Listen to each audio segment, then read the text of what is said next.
አንብቦ አያውቅም ልጁ። በጣም ደፋር፣ ያለ ዕውቀት እንደ አዋቂ ራሱን የሚቆጠር። በነገራችን ላይ በኩነት ላይ በጣም ብዙ በነገራችን ላይ የፕሮቴስታንት ስኮላርሶች ጽፈዋል። እነ ፍራንሲስ ቱሬቲን ኢንስቲትዩት ኦፍ ኢንተግሬቲቭ ቲዮሎጂ በሚለው መጽሐፋቸው ስለ ኩነት እነ ፍራንሲስ ቱሬቲን ማለት ነው። እነ ጆሐንስ ዌልበስ ስለ ኢሚነንት ወይም ስለ ኦንቶሎጂካል ትሪኒቲ እና ስለ ኢኮኖሚክ ትሪኒቲ በስፋት ጽፏል። they are ፕሮቴስታንት። እነ ካርል ባርዝ በሃያኛው መቶ ክፍለ ዘመን የመጣው ይሄ ስትሮንግሊ ሪኤምፋሳይዝ ነው የሚያደርገው። እንደውም ምን ኩነትን የሥላሴን ኩነት አሰ ሂስ ፕሮቴስታንት። በጣም ፕሮቴስታንቶች አሉኝ ከሚሉት ስኮላርሶች አንዱ ካርል ባርዝ ነው። በሃያኛው ክፍለ ዘመን አሁን በቅርብ መጣ ከተባለ በደንብ አስተውሉ። እኚህ ኮንቴምፖራሪ ኢቫንጀሊካል ስኮላርስ ከሚባሉ ኮንቴምፖራሪ ማለት ወርልድ ወይ እኚህ ሞደርን ተብሎ ከሚጠሩት የፕሮቴስታንት ወይ ኢቫንጀሊካል ስኮላርሶች እና ሮበርት ሌተን the holy trinity በሚለው መጽሐፋቸው በደንብ ያብራሩታል። ምን ኦንቶሎጂ፣ ምን ኢኮኖሚክ ትሪኒቲ። ይሄ የነሱ እስኪ ግዙና ስንነግራችሁ ጻፉና ግዙና አንብቡ። ከዛ እዚህ ቲክታክ ላይ ሁሉም መሀይም እንደሆነ የዛን ጊዜ ታያላችሁ። ይሄኝ ፔንቴኮስታሎስ እያሉ በየቀኑ አዲስ ዶክትሪን የሚፈጥሩ እንደ ጣዖት የምትከተሏቸው ግቡና አንብቡ።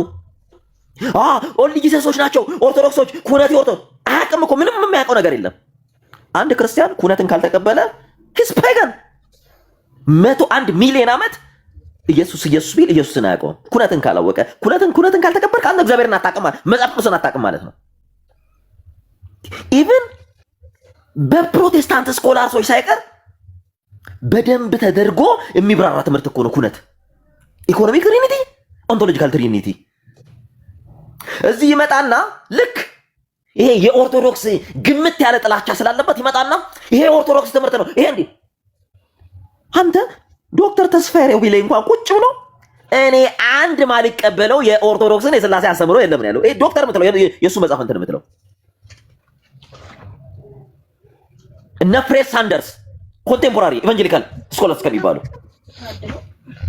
the deep things of God በሚለው መጽሐፎቻቸው ስለ ኢኮኖሚክ ትሪኒቲ በስፋት ይጽፋሉ። ስለ ኦንቶሎጂካል ትሪኒቲ በስፋት ይጽፋሉ። በስፋት መተህ ይሄ ትምህርት የወንጌል አማኝ አይደለም፣ ይሄ ትምህርት ልክ አይደለም እያልክ ስታወራ መጀመሪያ የእውቀትህን እንትን አንደርስታንድ ልታደርገው ይገባል። በኤፍሬም ባለ ጊዜው የሥላሴ ትምህርት የሚስማማ ሁላ ሂስ ፔገን። እዛ ጋር የተሰበሰቡት በጠቅላላ ክርስትና ምን እንደሆነ ይገባቸዋል። እኔ ምን ብለው ነው ይሄ ያውን ዜድ ቲክቶክ የሚባለው ምን ብለው ነው ቸርች ከፈተው? እንዴት ሰው የሥላሴን ትምህርት ሳያውቅ ቸርች ከፍታ? ምን ብለህ ነው ቸርቹን የምትመራው ነው? ደግሞ እኮ ስግጥ ብሎ ነው ስግጥ። ሰው አይደነግጥም እንዴ?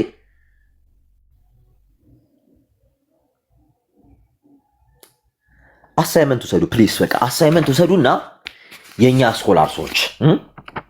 ስኮላርሶች በ17ኛው ክፍለ ዘመን እነ ፍራንሲስ ቱሬቲንን እነ ካርል ባርዝ ያኛው ላይ ነው እነ ጆሐንስ ዌልቢስን የነሱን መጽሐፍ ትሪኒቲ ላይ ጻፈው። ቁጭ ብላችሁ መጀመሪያ አንብቡ። ኤንሸንት ቸርች ፋዘርሶችን ይጠቅሳሉ። ካፓዶሺያን ፋዘርሶችን ይጠቅሳሉ። ምን ላይ? ዊል ላይ፣ ዲቫይን ዊል ላይ።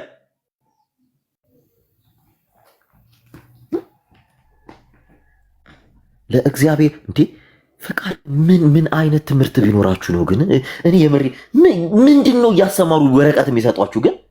የእውነቴን ነው የምለው። ፈተናችሁ ራሱ ምንድን ነው ግን? ምንድን ነው ፈተናችሁ? አሁን ቴዎሎጂ ተምር። አሁን እኔ ኤፍሬም ባለ ጊዜው ቴዎሎጂ ተምር። እኔ ቴዎሎጂ አይደለም እኔ በቴዎሎጂ ትምህርት ቤት አይደለም እኔ በየሆነ ደህንነቱ ላይ ተማሪ አይመስለኝም። ምክንያቱም ደህንነት ላይ ሁላ ስለሚያስተምሩ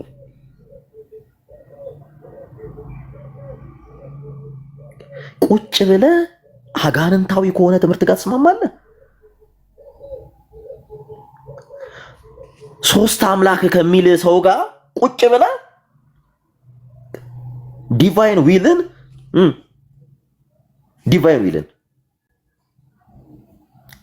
ለአካል ሰጠህ ማለት እኔ ሶስት አምላክ አማኝ ነኝ፣ ቀጥታ ሊትራሊ ሶስት አምላክ አማኝ ነኝ እያልክ ነው። ደግሞ እኮ የሚያስቀው ምን እንደሆነ ታውቃላችሁ? ይሄ የእኔ ትምህርት ነው ይላል። እኔ ስላሴ እኔ ምድር ላይ አይቻለሁ ስላሴን እንደ ኤፍሬም ባለ ጊዜው የስላሴ ትምህርት 0% እውቀት የሆነ በምድር ታሪክ እኔ አይቼ አላውቅም። ሙስሊም ይሻላል በስላሴ እውቀት። ሰው ባለማወቁ እንኳን አይደነግጥም። እኔ እኮ ክሊርሊ ሰጠሁት። የተለየ ካለ በኋላ የአብ የራሱ የተለየ የአብ መልክና ገጽ እንዳለው ሁላ የተለየ የራሱ የሆነ ፍቃድ አለው አለ። ወዳጄ የአብ የራሱ ፍጹም መልክ ፍጹም ገጽ አለው ስትል የአብ ገጽና መልክ የወልድ ነው የመንፈስ ቅዱስ ነው እያልክ አይደለም። እንዲህ ብትል ከሆነ አንተ ልጅ ሰስና ሞዳሊስት ነህ ማለት ነው። አብ የራሱ የሆነ ፍጹም መልክ ፍጹም ገጽ አለው፣ ወልድ የራሱ የሆነ ፍጹም መልክ ፍጹም ገጽ አለው፣ መንፈስ ቅዱስ የራሱ የሆነ ፍጹም መልክ ፍጹም ገጽ አለው ብለህ ከጨረስክ በኋላ አንድ የሆነ ፍጹም መልክ ፍጹም ገጽ አትልም። ስለዚህ ሞዳሊስቲክ ቪው ይባላል። የሞዳሊዝም አስተምሮ ይባላል። ይሄ የኦንሊ ጂሰሶች አስተምሮ ይባላል። ፍቃድም አብ የራሱ የሆነ ፍቃድ አለው ብለክ ትመጣና መጨረሻ ላይ የራሱ የሆነ ፍቃድ አለው የአብ ፍቃድ የወልድ ፍቃድ አይደለም ካለ በኋላ ግን ያልተለየ ፍቃድ እንዴ! አር ዩ ክሬዚ? የቋንቋ ችግር ነው እንዳንል እኔ አማርኛ እኔ ትላለህ። እኔ አማርኛ ፍላቱን ላይ ያመጣ ነው የሚመስለኝ። ፍላት እኔ ኢትዮጵያ ውስጥ ብትኖር ማለት ነው ትምህርት ሚኒስተር ላይ ብሆን ሙሉ ወረቀትን ነው እንዲህ ኤክስ ማረግብህ።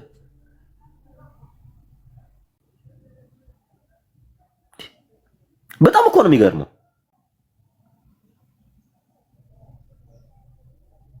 እና ይሄ እሱን የምትከተሉ ከእውቀት ነፃ የሆናችሁ ፓስተሮች እባካችሁ አድቡ። ቸርች የከፈታችሁ ዝጉት ቸርቻችሁን። እኔ እግዚአብሔርን ቃለ ሕይወትና መካነ ኢየሱስ ትክክለኛ ውሳኔ ነው የወሰኑት። በፍጹም ከነዚህ ጋር ህብረት እንዳታረጉ በፍጹም። ሰው ትንሽ እውቀት እንኳን አይፈልግም፣ አይደነግጥም። ትንሽ እውቀት እንዴ ምን እያልኩ ነው ብሎ ራሱን አይጠይቅም። ሰው እንዴት የተለየ ያልተለያየ ሲለው ኦኬ ገብቶኛል ልክ እንዴት እንዲህ ይላል? እንዴት እንዲህ ይላል?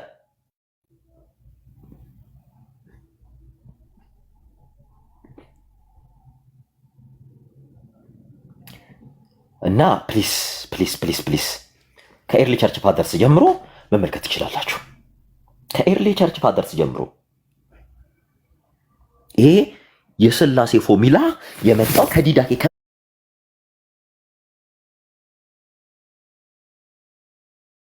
ከመቶ ኤዲ ጀምሮ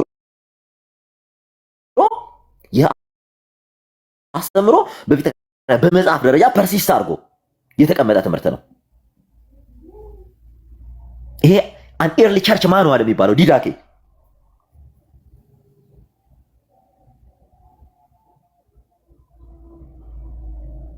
በደንብ አስተውሉ። እነ ቴዎፊለስ አንቲዮክ የአንጾኪያው ቴዎፊለስ በዚህ ዙሪያ በስፋት ሲናገር ነበር። እንግዲህ በ170 ኤዲ የነበረ ነው። ለሐዋርያት ቅርብ የነበሩ አባቶች ናቸው። እኚህ በሐዋርያት የተማሩ አባቶች ናቸው። ሰከንድ ሴንቸሪ ላይ እነ ጀስቲን ማርቴር አሉ፣ እነ ሰማዕቱ ዩስጢኖስ ማለት ነው።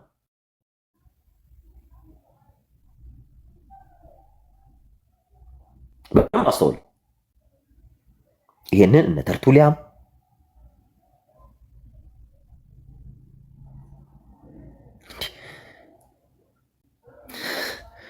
እና የአሌክሳንድሪያኑ ሳይኖድ ሎካል ሲኖድ ነው 264 ላይ በዚህ ዙሪያ በጣም ዲስከስ አድርገዋል። አብ ወልድ መንፈስ ቅዱስ ብለህ ስለ ትሪኒቲ ስታወራ ይሄ የትሪኒቲን ሞዴል ይዘህ ስትመጣ ምን እያልክ ነው? አትሊስት ይሄ ስለ ስላሴ አንድነትና ሶስትነት አንድነት ጋር ስትመጣ አንድ ዲቫይን ዊል አለ ብለህ ነው። አንድ መለኮታዊ እውቀት አለ። አብ ከወልድና ከመንፈስ ቅዱስ ያልተነጠለ እውቀት አለው። ወልድ ከአብና ከመንፈስ ቅዱስ ያልተነጠለ እውቀት አለው። መንፈስ ቅዱስ ከአብና ከወልድ ያልተነጠለ እውቀት አለው። በአንዲት እውቀት ይናገራሉ፣ ይፈርዳሉ፣ ያሳልፋሉ፣ ይገዛሉ፣ ያስተምራሉ፣ ይገስጻሉ ትላለህ። አቶ ኤፍሬም ባለ ጊዜውስ ስላሴ ሶስት እውቀት አለው ብሎ ነው የሚያምነው። አትደነግጡም? እንዲህ እያለ ሲያስተምራችሁ ምንድነው እየተማራችሁ ያላችሁት? ምድር ላይ የሌለ ከእውቀት ነፃ የሆነ ትምህርት ምን አለ? እኛ ስናስተምር የነበረውን ቁጭ ብላ እየጻፍክ ሄደ ማታ ጀግና እያልክ ብትጮህ የራስን አዲስ አምላክ ፈጥረህ ቁጭ ትላለህ። አዲስ አምላክ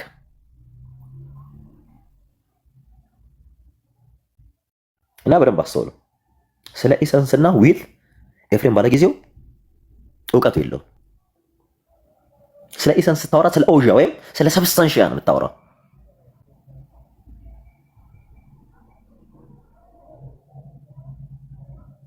ስለ ሲንግል ዲቫይን ኔቸር፣ ስለ ሲንግል ዲቫይን ኔቸር ሰብስታንስ፣ ያም እግዚአብሔር ማን እንደሆነ የሚነግር ነው ኢሰንሱ። ስለ አንዱ ዲቫይን ሰብስታንስ ነው የምታወራው። ይሄ ኦዣ ጋር ስመጣ ወይም ሰብስታንሺያ ጋር ይሄ ስላሴ አስተምሮ ይሄን እውቀት ሳይኖር የስላሴ አስተምሮ አስተማሪ ነኝ ትላለህ። ዲቫይን ዊል ጋር ስትመጣ ይሄ ቴሌማ ወይም ቮሉንታስ እየተባለ የሚጠራው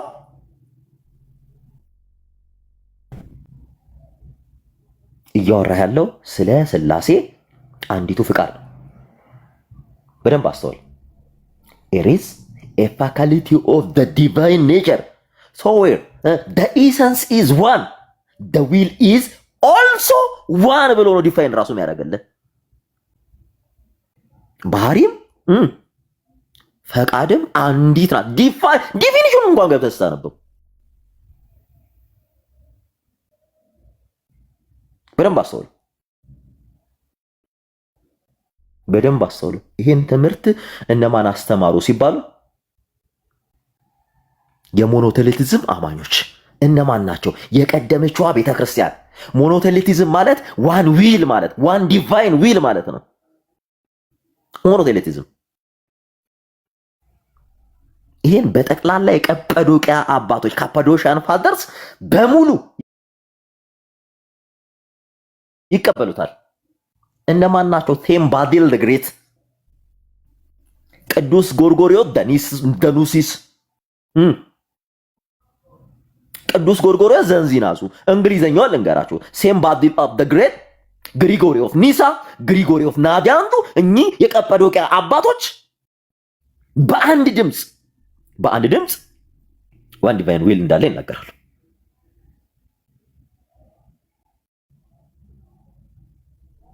እንደውም እንዲህ ነው የሚሉት። እንትናቸው ስቴትመንታቸው እንትን ልበላቸው። they argue that if the son had a different will from the father ይሉና God would be divided ይላሉ። እግዚአብሔር ይከፋፈላል። ቃል በቃል የቀጰዶቅያ አባቶች የሚናገሩት። therefore while each person the act is singular. What the father wills, the son wills, and the spirit wills እያሉ ይናገራሉ። ማን? የቀጰዶቅያ አባቶች። አንድ ዲቫይን ዊል ነው ያለች ይላሉ።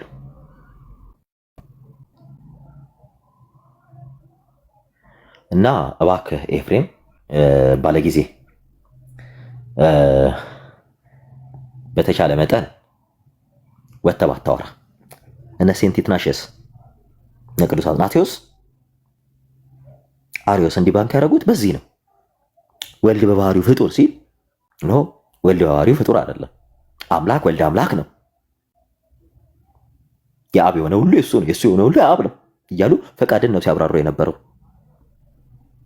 የኒቅያን ጉባኤ በጨበጣ ነው እንዴ ምን እንቀበላለን ያላችሁት? አውቃችሁት ነው ግን እንቀበላለን ብላችሁ ተስማማችሁት ካውንስል ላይ? የምር ኢኩሜኒካል ካውንስል ነው አይደል? ምንድነው በጨበጣ ላይ የተቀበላችሁት? ምን ነው ኒቅያ ጉባኤ ላይ የምትቀበሉት? ይሄን ካልተቀበላችሁ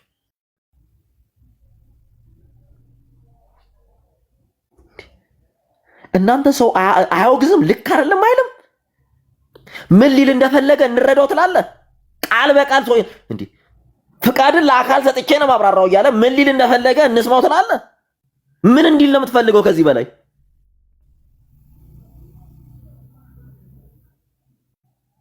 እስኪ ምን እንዲል ነው የምትፈልጉት? እስኪ ከዚህ በላይ ምን ይበልላችሁ?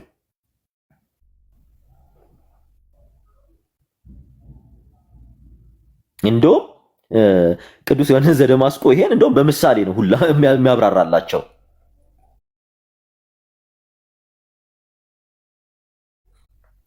ምሳሌ እየሰጠ ሁላ ነው የሚያብራራላቸው። አንዷን ዲቫይን ዊል ምሳሌ እየሰጣቸው ነው እንዲህ ሲያብራራላቸው የነበረው።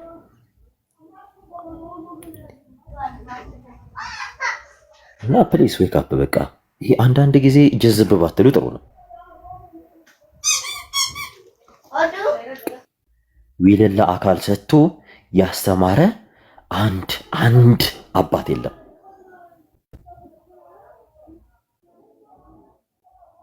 አንድ አባት there is a faculty of the divine nature, so where the essence is one, the will is also one. ስለ አንዱ የእግዚአብሔር ባህሪ ብቻ አይደለም፣ ስለ አንዱ የእግዚአብሔር ፈቃድም ጭምር። አባቶች ደግሞ በጣም የሚያስቃችሁ ነገር እንደሆነ ታውቃላችሁ? ችግር የለብኝም ለአካልም ሰጣችሁት ለባህሪም ሰጣችሁት። ገብቶሃል? ግን እያወራን ያለነው ስለ ክርስቶሎጂ አይደለም። እያወራን ያለነው ስለ ሥላሴ ነው። አካልን መጀመሪያ ላይ እኛ ስለ ሥላሴ ስናስተምር የሥላሴን አካላት ስና ፍጹም መልክ ፍጹም ገጽ ስንል ክሪስቶሎጂ ላይ ስንመጣ ክሪስቶሎጂ ስለ አንዱ የክርስቶስ ኢየሱስ አካል ስናወራ የትኛው አካል ተብሎ ስጋዊ አካልና መንፈሳዊ አካል የማይታየው ታየ ስንል እንዴት ታየ ክርስቶስ ኢየሱስ ብትሉ ገንዘቡ ባደረገው ስጋው። የማይዳሰስ ተዳሰሰ ስትል እንዴት ብለህ ስትጠይቅ ገንዘቡ ባደረገው ስጋ። የማይጨበጥን ጨበጡት ስትል እንዴት ስትል መለኮት የሚጨበጥ አይደለም።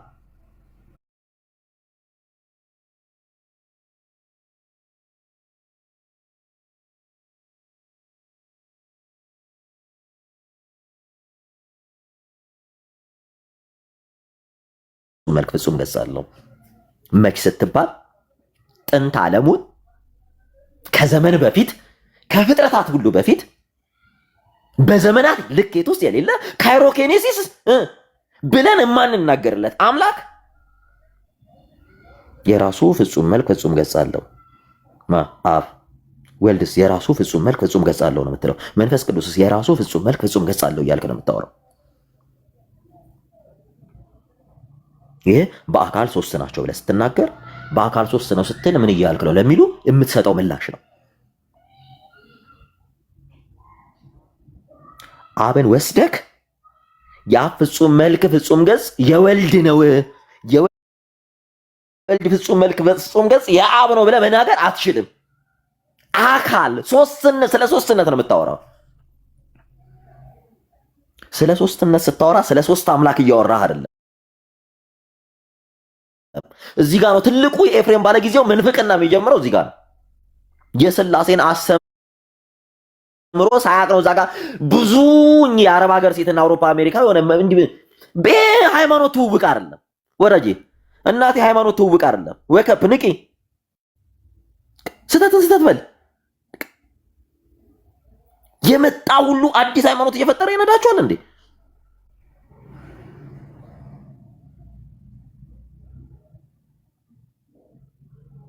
በደንብ አስተውሉ። ይሄ ሞኖቴሊቲዝም የሚለው የግሪክ ወርድ ነው። ፓቶሎጂካል ኮንሰንሰስም ዋን ዲቫይን ዊል ይናገራል። ምን ብሏቸው? ሞኖቴሊቲዝሞች እነማን ናቸው? ዋን ዊል ማለት ሞኖቴሊቲዝም ማለት እነማን? የቀጳዶቅያን ፋደርሶች ሙሉ የቀጳዶቅያ አባቶች ዋን ዲቫይን ዊል አለው ብለው ያምናሉ። ካፓዶሺያን ፋደርስ የሚባሉ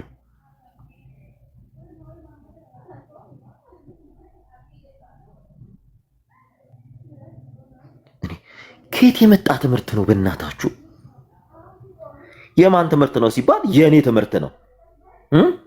ይሄ የራሴ ነው። ስላሴ አካልና ባህሪን የማያውቅ ሰው የራሱን ትምህርት ፈጠረ። አይገርምም? ሶሻል ትሪኒታሪያን እኮ እውቀት አላቸው። በነገራችን ላይ ምንም ሰው አካልና ባህሪን የማይለይ ሰው የራሴ ትምህርት ነው ብሎ የስላሴ ትምህርትን ፈጠረ። አይገርምም? አያስቅም? እኔ ጠየቁት አካልና ባህሪ ይለይልኝ ነበር ያልኩት። አካል ምንድነው? ባህሪ ምንድነው? ልጁ በቃ ምን እንደማወራው በቃ ኒውክሊየር ፊዚክስ ነው የሆነበት። ደግሞ ያለኔ የስላሴ አስተምሮ አስተምራችኋለሁ አይደለም። የስላሴን እኔ እኮ አንዳንዴ ያስቀኛል። ይወቀብ እንጂ ጭንቅላታችሁን ተጠቀሙ እንጂ ብስሉ ነው። አንድ ጎረምሳ ተነስቶ የስምንተኛ ክፍል ማትሪክ ፈተና ማለፍ ያቃተው ሰው ተነስቶ አዲስ ሃይማኖት ፈጠርኩ ሲል እንደ በጋት ነዳ፣ እንደ በጋት ነዳ።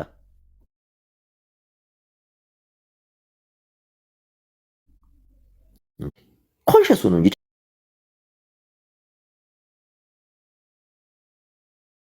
ጭንቅላታችሁን ተጠቀሙት።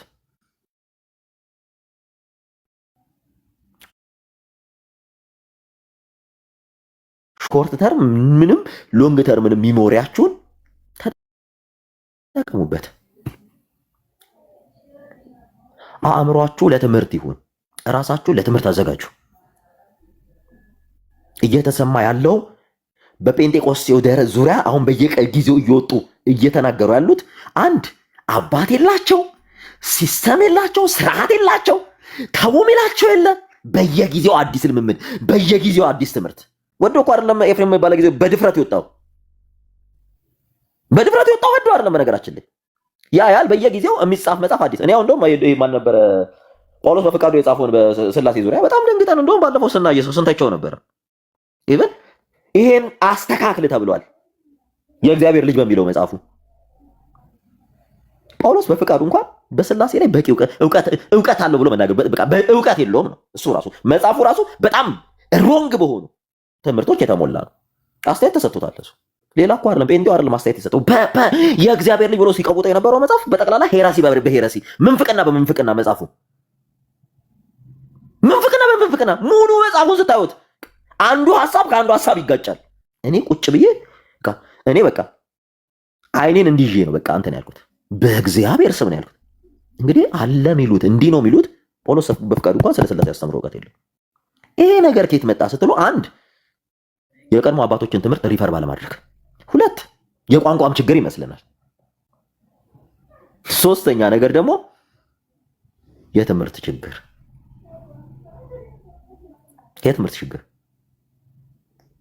አሁን የእግዚአብሔር ልጅ የሚለውን መጽሐፍ ያነበበ ሰው በየትኛውም መስፈርት ክርስቲያን አይሆንም። በምንም መስፈርት ክርስትና አይሆንም። በቃ ክርስትናን አይቀበልም። ነኝ ሊል ይችላል እንጂ ክርስቲያን አይደለም። ሙሉ መጽሐፉ ከመጽሐፍ ቅዱስ ጋር ነው የሚጋጨው። ከመጽሐፍ ቅዱስ ጋር ማለት ነው። ባለፈው ቁጭ ብለን ከአንዳንድ የፕሮቴስታንት ወንድሞች ጋር ቁጭ ብለን ስናወራ ነበረ። በጣም እነሱ ገርሟቸው እኛ ራሱ አይተነው አናቅም ነው ያሉት። አይተነው አናቅም ምኑን? መጽሐፉን።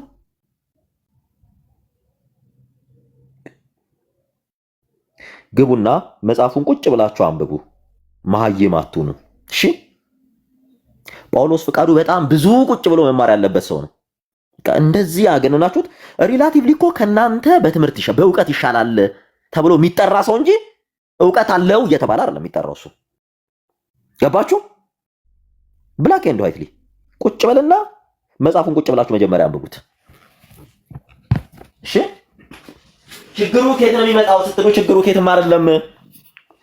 ፍሮም ዲ ግራስ ሩት ነው የሚመጣው። ችግሩ ፍሮም ደ ስክራች ነው የሚመጣው። ፍሮም ደ ስክራች።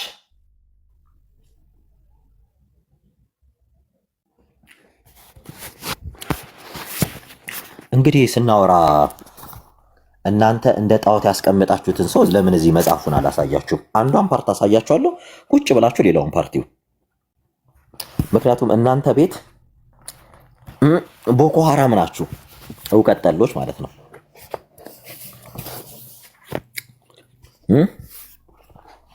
ምን ይላል መሰላችሁ? በተጨማሪም የዘላለም አባት በሚለው ጥቅስ ውስጥ የምናገኘው አባት የሚለው ቃል በአብና በወልድ መካከል ያለውን ግንኙነት አይገልጥም። ቡካራሞች መጽሐፍ ገዝታችሁ ትራስ አድርጋችሁ ነው የምተኙት። ምን እንደሚል መጽሐፉ እንኳን አታውቁም። በደንብ አይገልጥም። ታዲያ ወልድ አባት ከተባለ የማን አባት ነው?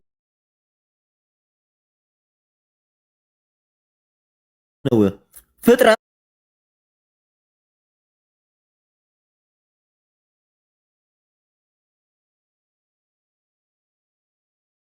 በደንብ ይዩት። ሳይፈጠር የማን አባት ሊባል ነው? የእግዚአብሔር አብ አባትነት ግን በደንብ ይዩት። መነሻውና መሰረቱ በአብ እና በወልድ መካከል ያለው ዝምደት ነው ካለ በኋላ አብ ይላል። እዚህ ጋር ይዩት። አብ ከጥንትም የወልድ አባት ነው። ይህ ከዓለም መፈጠር ይቀድማል ካለ በኋላ በደንብ ይዩት። ሐሳቡን ስናጠቃልል እንደምንረዳው ይልና መንፈስ ቅዱስም ሆነ ወልድ ይዩት አባት አይደሉም ይላል። አባት አይደሉም። በብሉይ ኪዳን ይህን በአዲስ ኪዳን አባትነቱ ሲነገር የነበረው አብ ነው። በምን በብሉይ ኪዳንም ይሁን በአዲስ ኪዳን አባትነቱ ሲነገር የነበረው አብ ነው። በእርግጥ የእግዚአብሔርን አባትነትና የአባትነቱንም ምንነት የገለጠልን ክርስቶስ ኢየሱስ እንደሆነ ግን ማስተዋል ይኖርብናል ካለ በኋላ እግዚአብሔር አብ ቀድሞ አባት ነበር። ፈጣሪነቱን በመፍጠር ሳይገለጥም በፊት አባት ነበር። በደንብ አስተውሉ። ፍጥረት ከዘላለም አልነበረምና እግዚአብሔር ፍጥረትን ያልፈጠረበት ጊዜ ምን ነበር? እግዚአብሔር አባት ያልነበረበት ጊዜ ግን አልነበረም። ስለዚህ ክርስቲያኖች አብን የሚያውቁት በወልድ አባትነቱ እንጂ በፍጥረት አባትነቱ ብቻ አይደለም። በደንብ ተመልከቱ። እንምጣ ከዚህም የተነሳ በዚህ ምንባብ ውስጥ በመሲሁ ስያሜነት የተሰጠው ሰው የዘላለም አባት በደንብ ተመልከቱ። ስያሜነት የተሰጠው የተጠቀሰው የዘላለም አባት የሚል ሐረግ መሲሁ ከጊዜ ጋር ያለውን ዝምደት ነው የሚያመለክተው። ማን ጋር? የዘላለም አባት የሚለው ሐረግ መሲሁ ማለት ክርስቶስ ከጊዜ ጋር ያለውን ዝምደት ነው የሚያመለክተው። ይህን በሚያረጋግጥ መልኩ የኢሳያስ ትርጉም ታርገሞፍ ኢዛያ ተብሎ የሚታወቀው የአይሁድ ሃይማኖታዊ መጽሐፍ ኢሳያስ 9:6ን እንደሚከተለው አቅርቦታል። ስሙም ከጥንት የተጠራ ድንቅ መካር ኃያል አምላክ ለዘላለም የሚኖር። በደንብ ተመልከቱ እንዴት እንደተቀባው እንዴት እንደቀየረው። እዚህ ጋር ለዘላለም የሚኖር የተቀባ ወይም መሲህ በዘመኑም ሰላም ይበዛልናል። እንግዲህ የትኛውን መጽሐፍ ነው የተጠቀሰው? ታርጎሞፍ ኢዛያ። ለምን? ለሱ የስህተት አስተምሮ። ስለዚህ የዘላለም አባት ማለት ዘላለማዊ ማለት ነው። የሚወለደው መሲህ ዘላለማዊነት ወይም አወጣጡ ከቀድሞ ጀምሮ ከዘላለም የሆነ ተብሎ በዚያው በብሉይ ኪዳን በሌላ ነቢይ ተነግሯልና ሚክያስ 5:2 ይጠቅሳል። በተጨማሪም የዘላለም አባት በሚለው ጥቅስ ውስጥ የምናገኘው አባት የሚለው ቃል በአብና በወልድ መካከል ያለውን ግንኙነት አይገልጥም። ታዲያ ወልድ አባት ከተባለ የማን አባት ነው? ፍጥረት ሳይፈጠር የማን አባት ሊባል ነው? የእግዚአብሔር አብ አባትነት ግን መነሻውና መሰረቱ በአብና በወልድ መካከል ያለው ዝምደት ነው። አብ ከጥንት የወልድ አባት ነው። በደንብ ተመልከቱ። ይህ ከዓለም መፈጠር ይቀድማል ካለ በኋላ ሐሳቡን ስናጠቃለው እንደምንረዳው መንፈስ ቅዱስንም ሆነ ወልድን አባት አይደለም።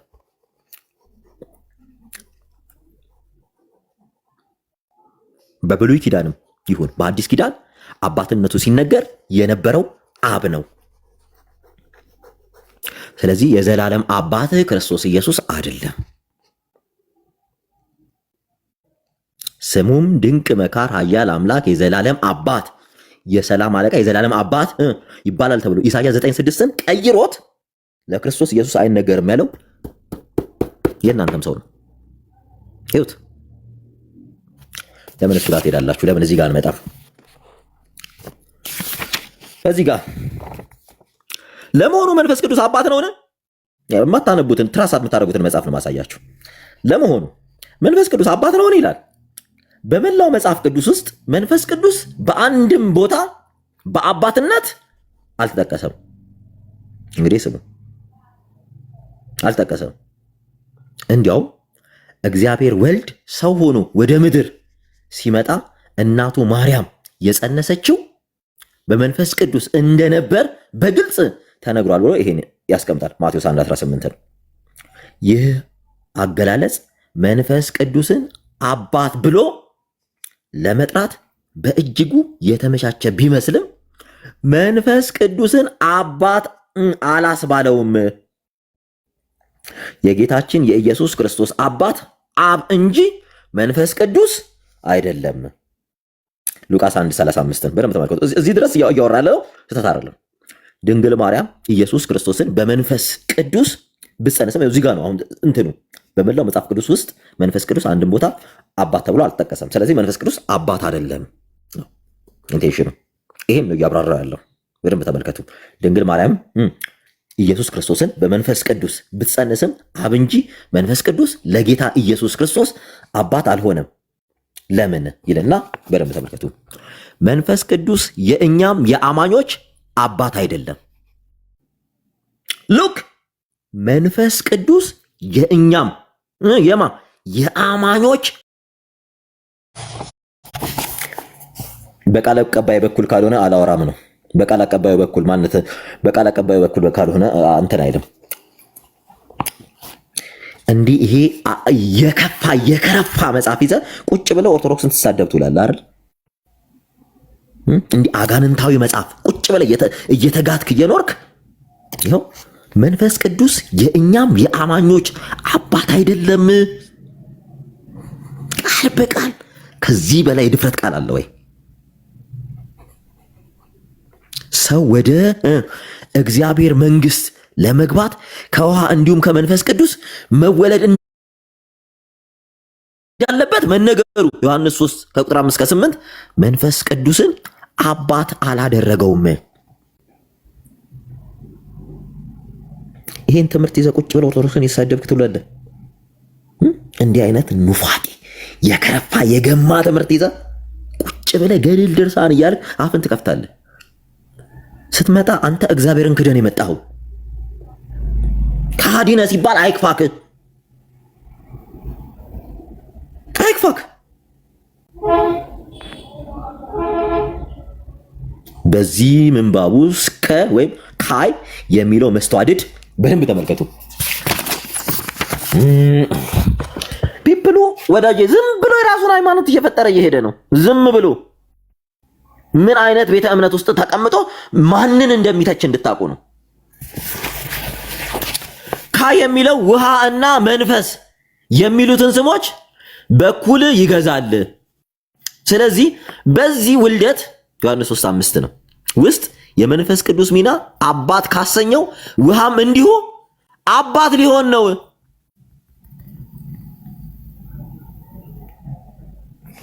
ይቅርታ እንትን ላንሳው እዚህ ራሳያችሁ እኛ ምን አሁን ከዚህ ጋር ምን ብለህ ታወራለህ?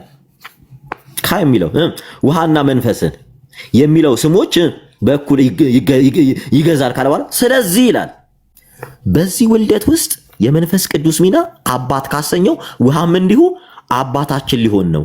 ሰው ከውሃና ከመንፈስ ካልተወለደ እግዚአብሔር መንግስት አይወርስም የሚለው ከማይ ዮርዳኖስ ከአብርሃ ከመንፈስ ቅዱስ ተወለድን ስንል መንፈስ ቅዱስ አባታችን ነው። እያለን ነው። እኛ ክርስቲያኖች ከመጀመሪያዋ ቤተክርስቲያን ጀምሮ ከሐዋርያ ዘመን ጀምሮ ስንማረው የመጣ ነው። አንቺ ደግሞ ነገ ወጥተሽ ልትረግጫቸው ነው እንዴ? ማመጻፍ ነው። እኔ ከረገጥኳቸው ይበቃል። እኔ ከነቁ ይበቃል። ከነቁ ይበቃል። መንፈስ ቅዱስ በእኛ ውስጥ ሆኖ የእግዚአብሔር አብ ልጆች መሆናችንን እየመሰከረ አብን አባ በማለት እንድንጠራው ያግዘናል። ሮሜ 8:15 ገላትያ 4 ጭራሽ የማይገናኝ አውድ የሚጠቅሰው አባታችን እግዚአብሔር አብ ነው። አባታችን እግዚአብሔር አብ ነው። እነዚህ ምንባቦች የሚያሳዩን መንፈስ ቅዱስ በአዲስ ኪዳን አባት ተብሎ እንዳልተጠራ ነው።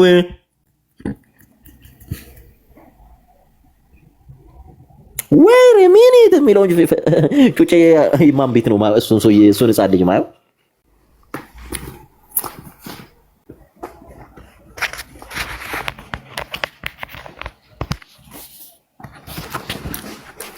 ይሄን መጽሐፍ ይዘህ ቁጭ ብለህ ኦርቶዶክስን ትሳደባለህ አይደል? የእውቀት ጠላቶች መተህ ምን አለ ኦርቶዶክሱን ምንድን ነው የምታምነው ብለህ ብትጠይቀው ይኸው 4 ነጥብ እያደረገ መንፈስ ቅዱስ አባት አይባልም፣ ለፍጥረቱ ወልድ ለፍጥረቱ አባት አይደለም እያለ የሚጽፍ አጋንንታዊ መጽሐፍ አጋንንታዊ ቤተ እምነት ውስጥ ሆነ ቁጭ ብለህ የሰው ቤተ እምነት እየጠላ ትሳደባለህ። ቁጭ ብለህ በደንብ አስተውል። እነዚህ ምንባቦች የሚያሳዩን መንፈስ ቅዱስ በአዲስ ኪዳን አባት ተብሎ እንዳልተጠራ ነው ካለ በኋላ በአዲስ ኪዳን አባት ተብሎ ካልተጠራ ደግሞ በብሉይ ኪዳንም መንፈስ ቅዱስ አባት አልነበረም ማለት ነው። ይሄ ሰውዬ ኢኮኖሚክ ትሪኒቲ ምን እንደሆነ አያውቅም። ሁሉም መጽሐፋቸው በሽታቸው ምን እንደሆነ ታውቃላችሁ? ሁሉም መጽሐፎቻቸውን ስታነቡ የሥላሴን አለማወቅ ነው። በጠቅላላ መጽሐፎቻቸውን ስታይ እኔ በጣም ብዙ መጽሐፍ አንብቤያለሁ። ስታዩ በሽታው ምን መሰለህ? በሽታቸው የሚጀምረው የሥላሴን አስተምሯል ካለማወቅ ነው። ኢኮኖሚክ ትሪኒቲ እና ኦንቶሎጂካል ትሪኒቲ አለማወቅ ነው። በጣም ደፋሮች ናቸው። መጽሐፍ እኔ እግዚአብሔርን ጴንጤ ጽፎት መጽሐፍ አታንብቡ። በተለይ ኢትዮጵያ ውስጥ ያሉ ጴንጤዎች መጽሐፍ አታንብቡ። ኤቲስት ነው፣ ፓጋን ነው የምትሆኑት። ፓጋን ትሆናላችሁ። እንግዲህ ኢኮኖሚክ ትሪኒቲ በፈጣሪና በፍጡር መካከል ያለ ግንኙነት ነው። አንዱ አባትነት ነው። አንዱ አባትነት ነው በፈጣሪና በፍጡር መካከል። ኢቭን በፈጣሪና በፍጡር መካከል ያለን ግንኙነት እንኳን መለየት አልቻለም። የእርስ በርስ ከተገናዝቦ ጋር መለየት ሳይችል ነው ሥላሴን ላብራራ ብሎ በድፍረት ይወጣ መጽሐፍ የጻፈው የእግዚአብሔር ልጅ ብሎ። ለዛ ነው ሥላሴን ካላወቅ ኢየሱስ ኢየሱስ እያልክ 1 ቢሊዮን ዓመት ብትቆይ ኢየሱስን አታውቀውም የምንልህ ለዚህ ነው።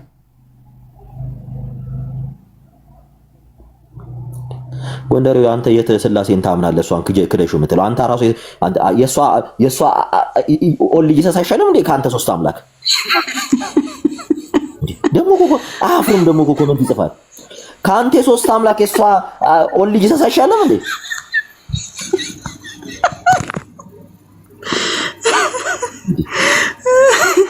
በደንብ አለዚያማ ይላል። በደንብ ስሙ። አለዚያማ አባት ከመሆን አባት ወደ አለመሆን ተቀይሯል ሊባል ነው። ጌታ ኢየሱስ በመንፈስ ቅዱስ ተጸንሶ እኛም ከመንፈስ ቅዱስ ተወልደን ሳለ መንፈስ ቅዱስ ለምን አባት አልተባለም? ምክንያቱ ግልጽ ነው። አባትነት የመንፈስ ቅዱስ ግብር አይደለም።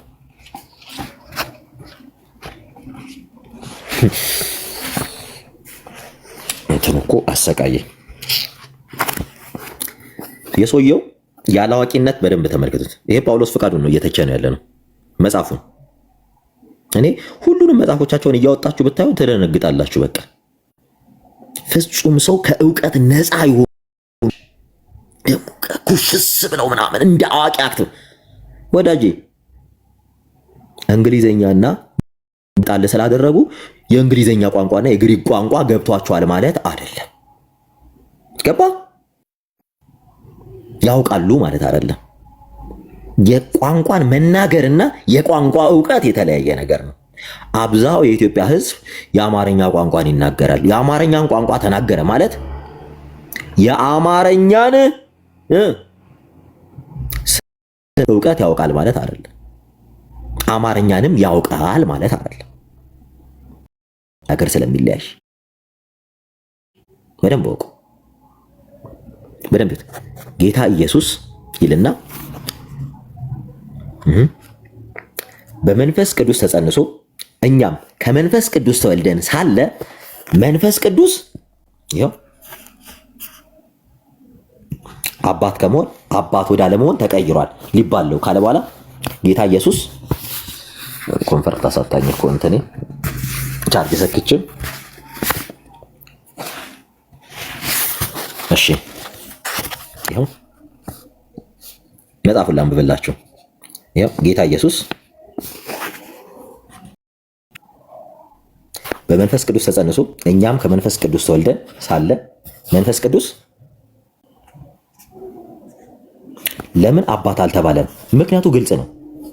አባትነት የመንፈስ ቅዱስ ግብር አይደለም።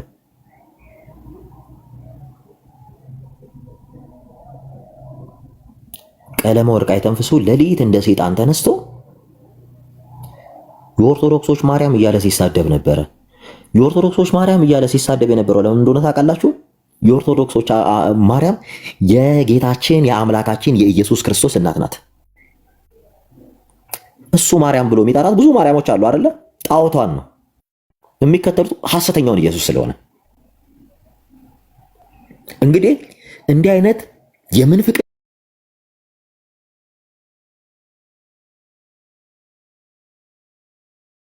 እና ትምህርት ልክ እግዚአብሔርን የሚክድ ጸረ እግዚአብሔር ጸረ ክርስትና የሆነ ትምህርትን ያው መሳደብ አይደለም ሃይማኖት፣ በእውቀት መሞገት ነው። ይኸው አይደለም አባትነት በሰማይ ሆነ። በደንብ ስሙ። አባትነት ይላል በደንብ እንዳደነግጡ፣ በሰማይም ሆነ በምድር የእግዚአብሔር አብ ብቻ ነው።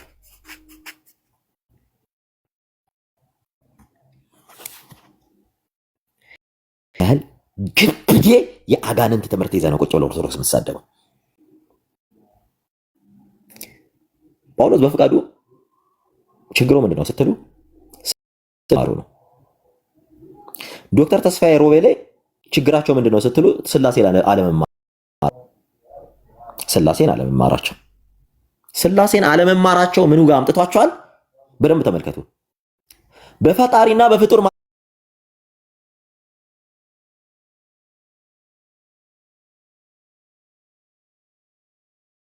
መካከል ያለውን ሪሌሽን ይሄ ኢኮኖሚክ ትሪኒቲን እንዳይረዱ አድርጓቸዋል።